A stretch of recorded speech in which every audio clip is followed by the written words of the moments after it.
네, 오늘 이 시간에는 로마 제국의 한복판에서 쓰여진 아주 강력한 편지 한 통을 함께 열어보려고 합니다.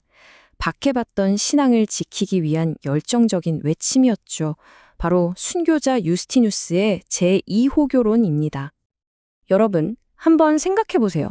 거대한 로마 제국의 권력 앞에서 왜 초기 그리스도인들은 죽음을 불사하면서까지 자신들의 믿음을 지켰을까요? 이 질문은요, 당시 로마 당국을 굉장히 당혹스럽고 또 화나게 만들었던 문제였습니다. 그리고 오늘 우리가 파헤쳐볼 미스터리이기도 하죠. 그 해답은요, 놀랍게도 황제에게 감히 아니오라고 말했던 한 철학가의 논리 속에 숨어 있습니다. 자, 그럼 본격적으로 시작해볼까요? 우리의 이야기는 어떤 학자의 연구실이 아니라 로마 시내 한복판에서 벌어졌던 실제 불의한 사건에서부터 시작됩니다. 때는 서기 160년경입니다. 당시 로마의 총독이었던 우르비쿠스가 세 사람을 처형하는데요. 이유가 딱 하나였습니다. 그들이 그리스도인이라는 것. 바로 이 부당한 죽음이 유스티누스로 하여금 펜을 들게 만들 결정적인 계기가 됐습니다. 이것이 유스티누스가 로마 황제에게 던진 변론의 핵심 메시지였습니다. 어떤 사람을 판단할 때는 그 사람이 누구인지 그 꼬리표가 아니라 그 사람의 행동을 보고 판단해야 한다는 아주 상식적인 주장이었죠. 근데 여기서 한 걸음 더 나아갑니다. 유스티누스는 이런 박해 뒤에 보이지 않는 악한 힘, 즉 악한 영들이 있다고 주장했어요. 이들이 사람들이 선하고 덕스러운 삶을 살지 못하도록 방해하고 선한 사람들을 파괴하기 위해 이 모든 일을 꾸미고 있다는 거였죠. 그런데 만약 그게 사실이라면 그리스도인들은 왜 조금도 두려워하지 않았을까요? 바로 이 지점에서 우리는 당시 로마인들이 도저히 이해할 수 없었던 그들만의 사고방식, 바로 죽음을 대하는 그리스도인들의 태도와 마주하게 됩니다. 유스티누스는 사람 앞에 놓인 길이 두 갈래라고 설명합니다. 그리스도인들과 의인들은 죽음 이후에 영원한 생명을 얻게 되지만 반대로 악인들과 박해자들은 영원한 불의 심판을 받게 된다는 거죠. 그러니까 핵심은 이겁니다. 신자들에게 죽음은 끝이 아니라 영원한 세상으로 들어가는 하나의 과정일 뿐이었다는 것. 이게 가장 큰 차이였습니다. 사실 이건 유스티누스에게 그냥 머릿속 이론이 아니었습니다. 그 자신이 직접 박해 앞에서 조금도 흔들리지 않는 순교자들의 그 용기를 보고 엄청난 충격과 감동을 받았거든요. 그리고 그때부터 진지하게 생각하게 된 거죠. 과연 누가 진짜 옳은 편일까? 하고 말입니다. 그런데 유스티누스의 변론은 여기서 멈추지 않았어요.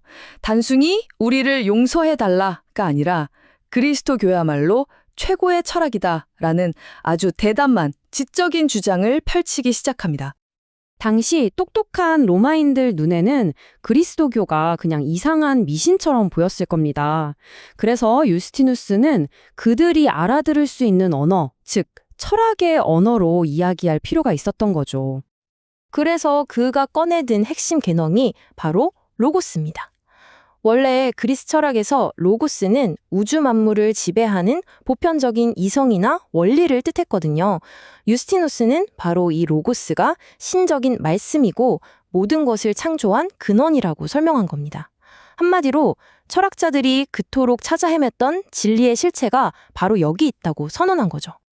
자, 여기서 유스티누스의 천재성이 드러납니다. 그는 다른 철학들이 전부 틀렸다고 말하지 않았어요.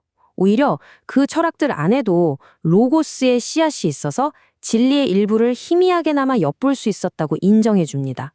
하지만 그리스도교는 그 씨앗 정도가 아니라 아예 사람이 되신 완전한 로고스, 즉 진리 그 자체를 온전히 소유하고 있다고 주장한 겁니다.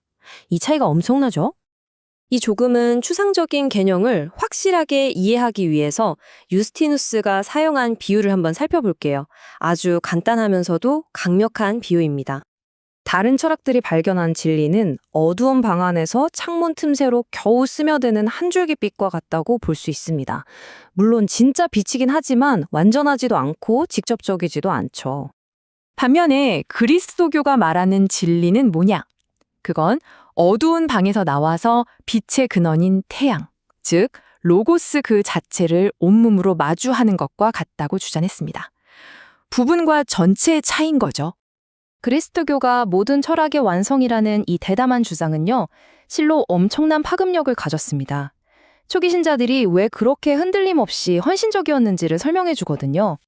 유스티누스가 정확히 짚어냈듯이 사람들은 훌륭한 철학자의 말에 감탄할 수는 있어도 그 말을 위해서 목숨을 바치지는 않습니다.